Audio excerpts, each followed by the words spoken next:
From Citi, Michelle Brigman. First, some supporters to thank, and thank you for listening.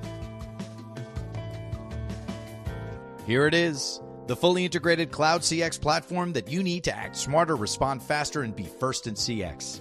Now you can turn innovation into value, scale up when you need, and add new capabilities whenever the situation demands it. One experience, a single unified solution for employees and customers. One cloud, a single cloud offering based on AWS public cloud technology. One path for migration to the CXone platform. The fully integrated cloud customer experience platform from NICE, allowing you to be first in CX. Visit nice.com for more. Leaders responsible for operations, information technology, customer experience, contact centers, customer care, service and support are invited to register for a free CCW digital membership. Membership includes networking with 100,000 plus qualified industry professionals, quarterly executive research reports, product matchmaking, and more. Go to ccwdigital.com to join the community. That's ccwdigital.com. Citi's Director of Customer Listening and Engagement, Michelle Brigman, joins us from CCW, where she shares that we all know that we need to listen to the voice of the customer to understand that we're bringing the right solutions to them. Michelle and her team realized that they had an opportunity to not wait for customers to provide information. They're now tuning in to customers' digital behaviors through the customer's real-time listening command center. That means that Michelle is able to key into how folks are interacting with digital solutions to understand how the organization can better serve the customer. Welcome to CCW Digital on B2B IQ. I'm your host, Seth Adler. Download episodes on ccwdigital.com or through our app in iTunes, within the iTunes podcast app in Google Play, or wherever you currently get your podcasts. Michelle Brigman, Director of Customer Listening and Engagement with Citi. So I'm going to have to be pretty good in this interview. If you're in charge of listening, you're going to be able to tell. You can score me afterwards. Well, no, you can score me, is my point. So what is that? Let's just dive in on what that means to you, you know? Absolutely. Well, you know, many companies, we know that we need to listen to the voice of the customer in order to really understand that we're bringing the right solutions to them. Mm-hmm. With Citi, we recognize that we had an opportunity to not wait for customers to have to tell us how we're doing, and we launched what's called our real-time listening command center, where we're tuning into customers' real-time digital behaviors. So I'm watching what they're doing as they're engaging with our digital solutions and noticing, is it taking them longer? Do they seem to be working harder? Right. Are we making it easy? And if I see something that could potentially hinder their digital success, then we're going to do root cause, investigate it, figure out what's going on, because I want to avoid it having to get to critical mass before we realize that there's a problem. You're finding the problems before they're problems. That's the goal. That's amazing. And in the meantime, we're also listening to them in social to see, again, are we seeing or hearing something that would indicate what the problem is that allows us to diagnose it even faster. Amazing. So you're out in front of basically the customer's mind, you know? That's the intention, yeah. You know, now you just be able to mature the program so that your systems and infrastructure allow you to, I'll say, swoop in and figure out how to guide them so they don't have to channel hop. Have you noticed a response? How long has this been going on? It's been going on about a year and a half. What have you noticed in their feedback, in their behavior, not diving into the behaviors that you're seeing? What I'm saying is a reaction to your efforts. Have you seen that? Well, if we do it right, it's really invisible to them. Perfect. You're an umpire. That's right. We have no idea that you're there because you're making all the right calls. I want to keep it smooth and easy and seamless for them. Right. This is amazing. This is kind of like, as you describe this, it makes me think of, you know, the initial kind of iPhone, you know, or iPod even. It's a solution that we didn't know that we wanted or that we needed.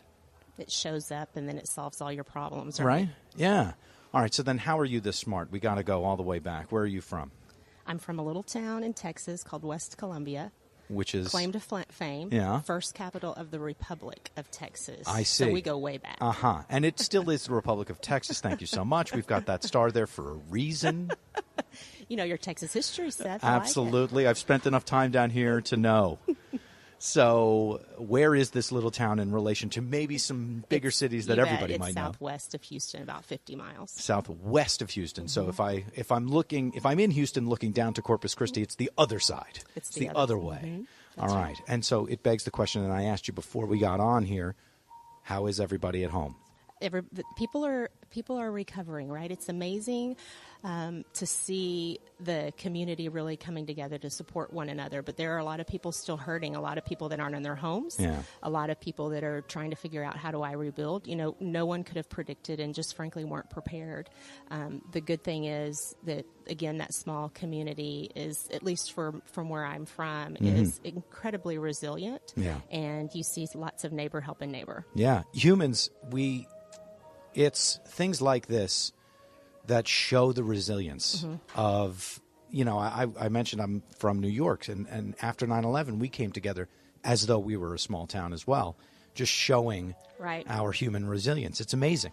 I know I say it's just you have such mixed feelings over it because of that you're inspired and hopeful, but you recognize that there's just so much devastation and a lot of tragedy, but you get to kind of see the recovery period, and it's pretty amazing. And we are here at CCW, and it's just kind of starting to get started. I think that's one last rehearsal, or maybe that's go time. But from that small town to this very big company, there were a couple of steps in between, I would imagine. Yes. Where'd you go to school?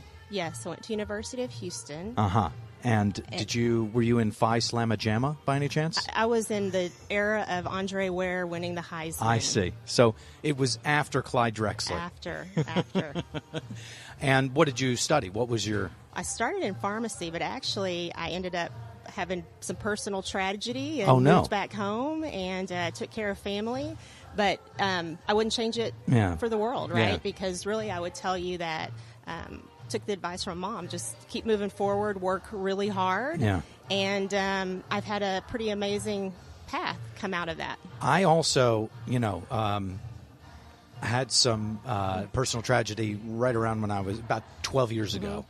And that informs you, just like we were saying with the hurricane, it informs you in a way that you couldn't have behaved before. It just makes you stronger in some strange way.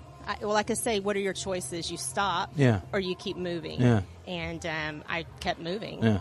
After that, where'd you land as far as employment? So after that, I was working in retail sales at JCPenney, selling cosmetics. Oh, like on the floor? On the floor. And loved it. I love the building relationships with people. And it's funny because, we're talking about listening and customer experience is really my sweet spot. Sure. And I think a lot of that started back then. Ended up moving from that into outside sales for a cosmetics distributor. Loved that whole industry. But I had moved to Austin. Yeah. And it was in the early mid-90s. And when Austin was Austin, right? Yes. And there was this crazy, scrappy company called Dell. Yeah. And on a bet, frankly, someone told me if I thought I was that good at sales, I should apply. So I did for a sales job, and I was hired on the spot. There you go. It all was sort of a whirlwind from there.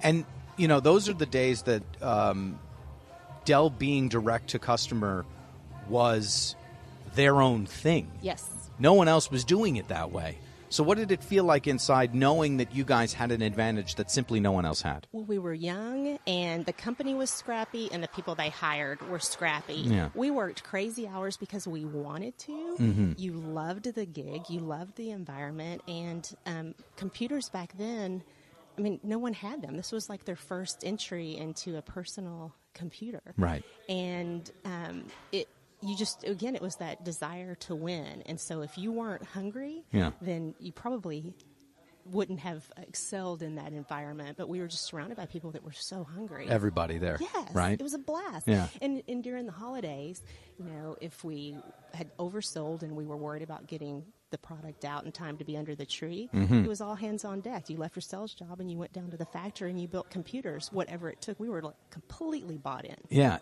I don't know if the Amazon folks will like this, but it's almost like it was Amazon before Amazon, right? Early days. Yeah.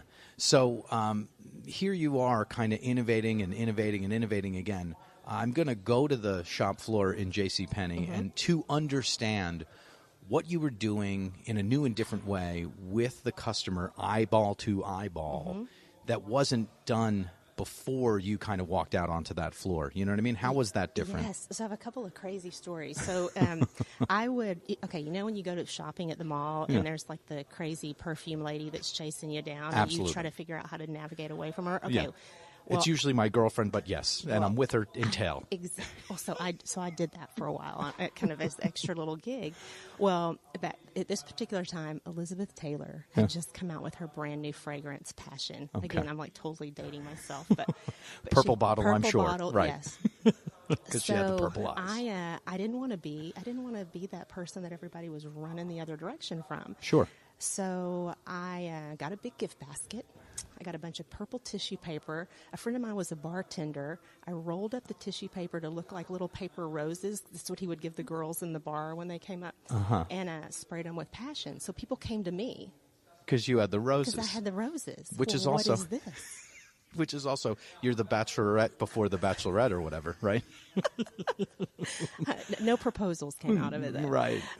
But they came to me, and it was this moment, though, where they were eager to hear the pitch. Yeah. I wasn't having to chase them down for the pitch.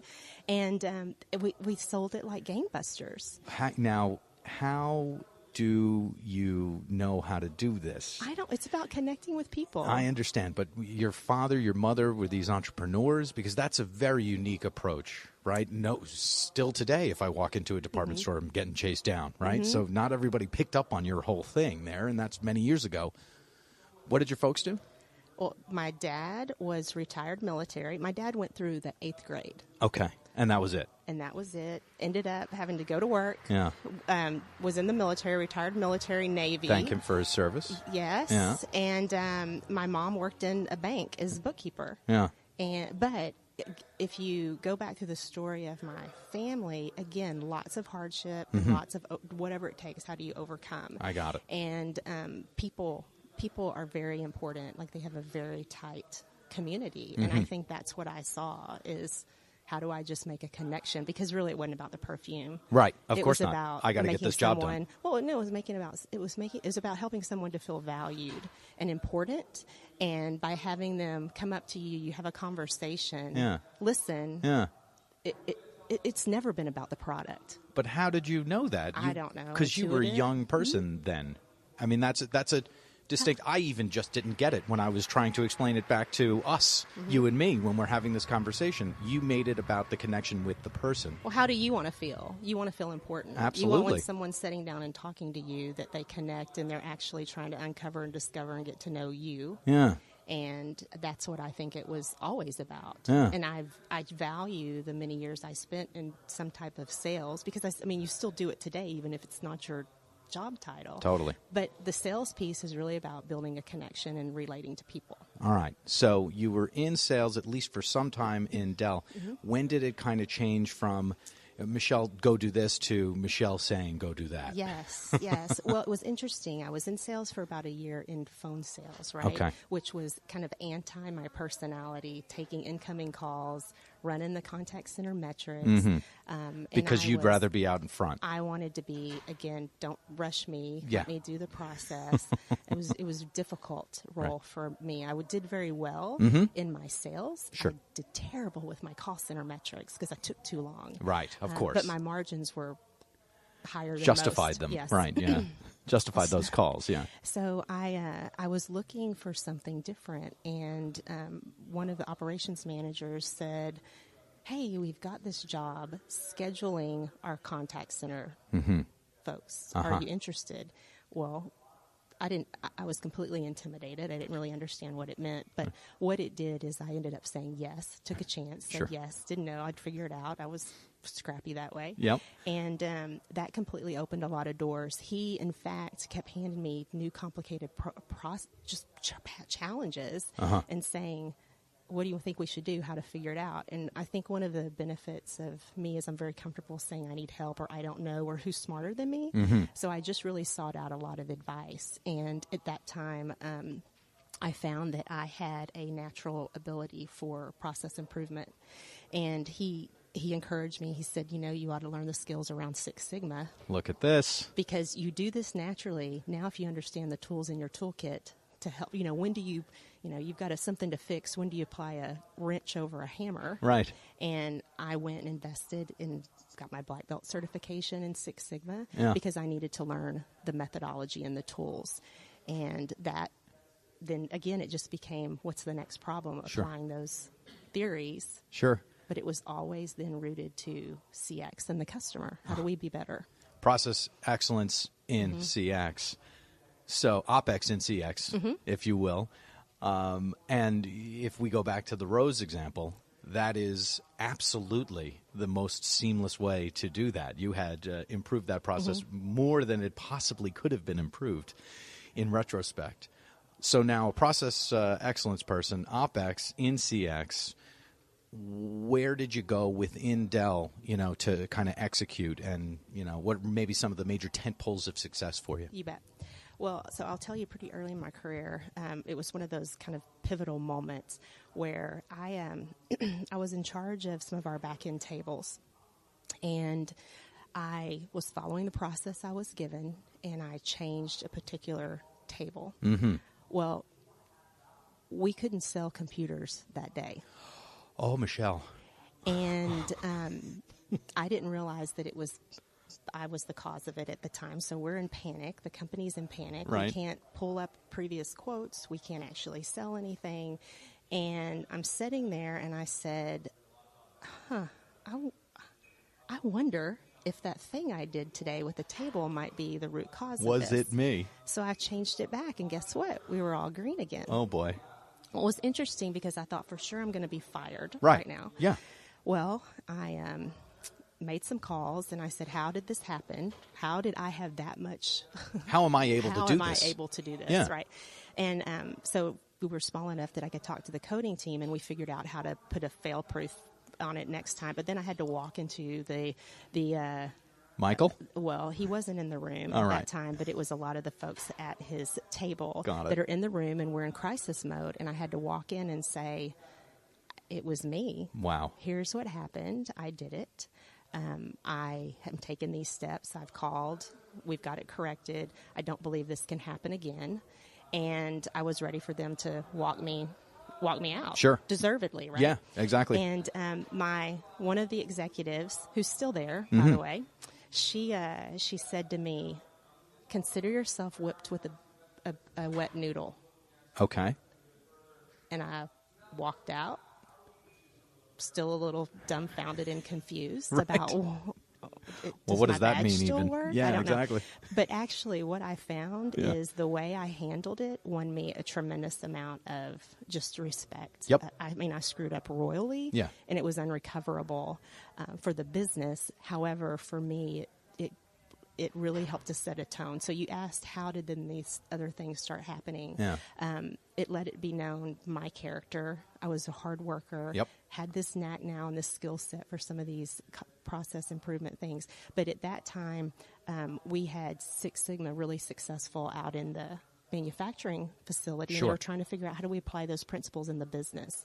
And guess what? That was, Michelle, go figure it out. Yeah. And that became your new last name, right? That became my new thing, right? So I built this whole executive front office Six Sigma basic program because, again, we had to pull OpEx out. The typical challenges of every business, drive revenue. And that first year, we delivered over $25 million in savings. Which more than made up for that one day, I would imagine. I hope. But that was really where I think I was handed the keys to go design a program. Yeah. And then I think just over time I became more bolder in terms of if you understand what the businesses are struggling with, and it's the same stuff, right? Every business is challenged with the same things. Yeah. But how do you creatively figure out, you know what? Why not try it? Why do I have to wait for someone to tell me how to go do it? Yeah. So what I'm hearing, and basically I'm going to ask you for some advice for folks that are listening and for the advice that you give to folks that you manage. What I'm hearing is you had an error the size of which you could not have conceived of before. Right.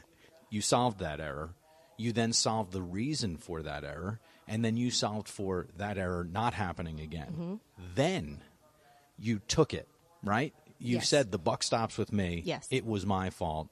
I understand that you people are several rungs higher than me, but it was my fault. Which piece, all of those pieces are, imperative. Which piece is most important?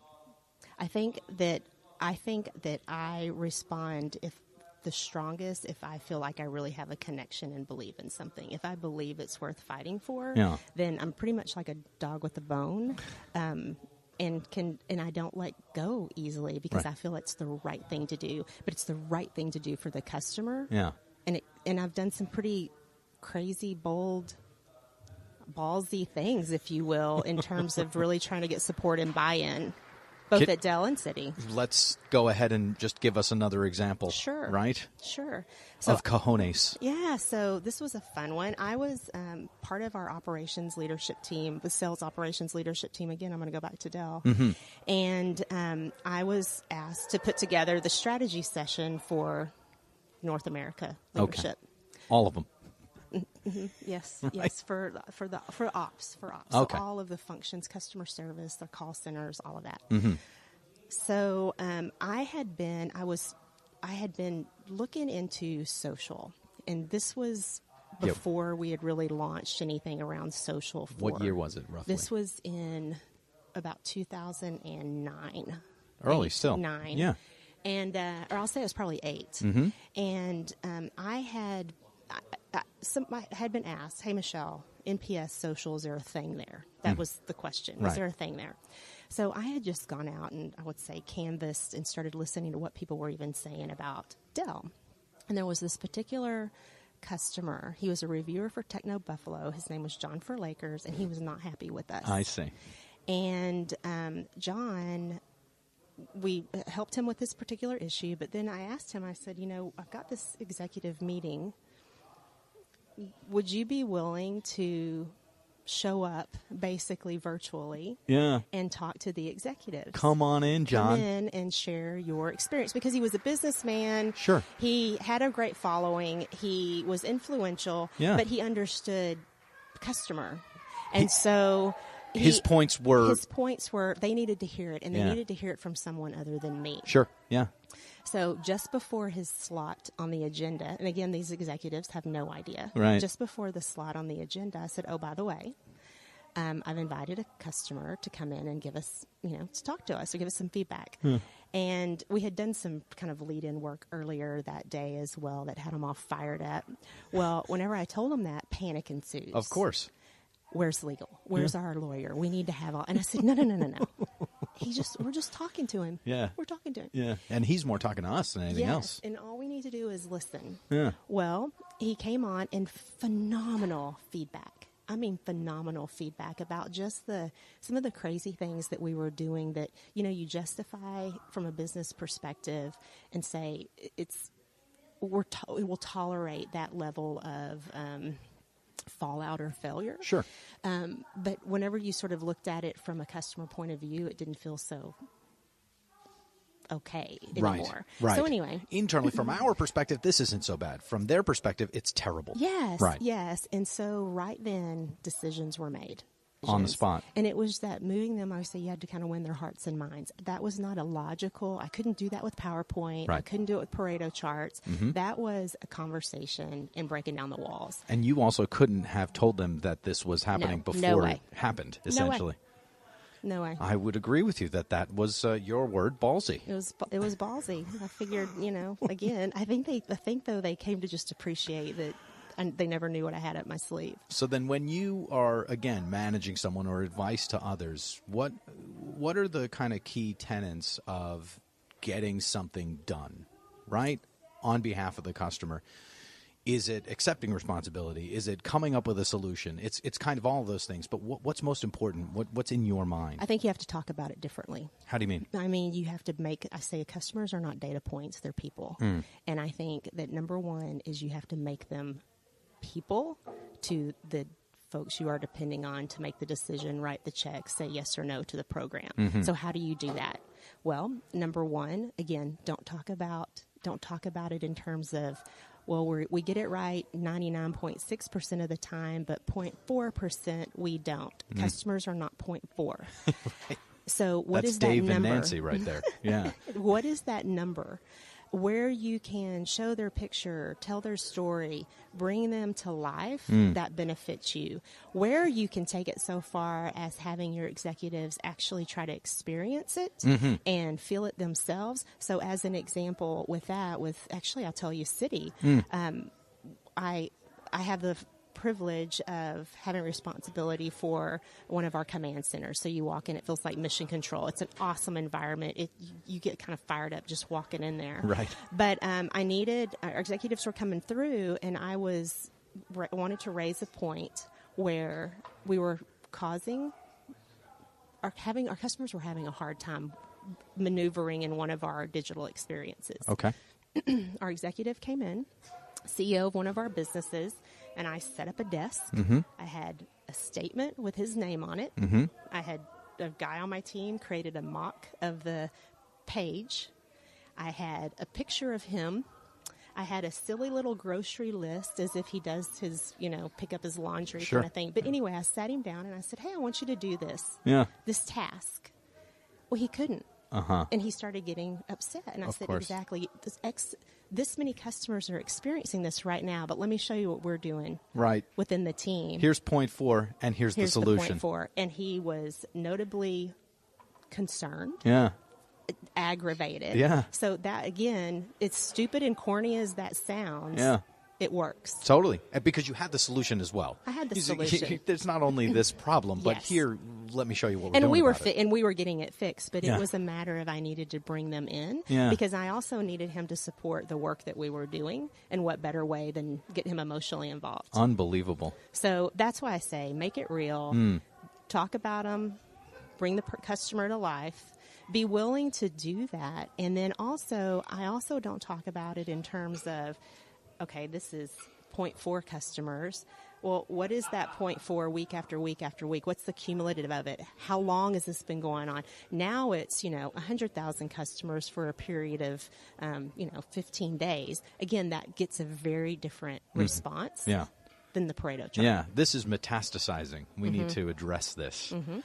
Michelle, I can tell that you are a listener. I hope that you can tell that I'm a listener, too. Yes. So I have the 3 final questions. I'll tell you what they are, and I'll ask you them in order. Okay. What has most surprised you at work along the way? What's most surprised you in life? And on the soundtrack of your life, one track, one song, that's got to be on there. But first things first, discussed your career, at least, most of it. What has most surprised you at work? I think that I'm very persistent.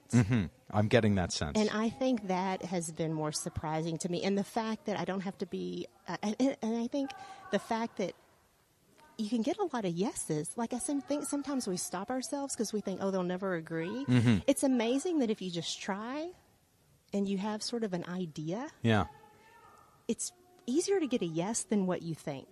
Don't think for them, which is counterintuitive to my grandfather's philosophy when driving a car, which is think for the other guy. Then you do have to think. That's probably smarter, yeah, though, exactly. in that circumstance. But at work, though, let's actually talk about it. Don't think for the person. Let's try to get it done. Interesting. And not beat around the bush. Like, get to the point of what it is you want to go do. Interesting. What's most surprised you in life? What has most surprised me? I think that the small town little, for me, right, the small town little girl that kind of took a crazy road that I never saw, and I thought that the world was sort of crashing down. And I would tell you that I'm proud of myself for kind of take my mom's advice, keep moving forward and get it figured out and just work really hard. Yeah. Not bad how we winded up here, how we wound up, huh? Good. Well, congratulations, if I may. Thank you. Right? On the soundtrack of your life, one track, one song that's got to be on there. A River, Garth Brooks. Oh, there you go. I'm partial to I've Got Friends in Low Places. I have a few of those, too. Proud of it, though. Proud of them. Exactly. Michelle, thank you so much. Thanks really appreciate so much. It's been a pleasure. And there you have Michelle Brigman. The systems and infrastructure allow you to swoop in and guide customers so that they don't have to channel hop. And I want to keep it smooth and easy and seamless for them. Very much appreciate Michelle and her time. Very much appreciate you and yours. Stay tuned.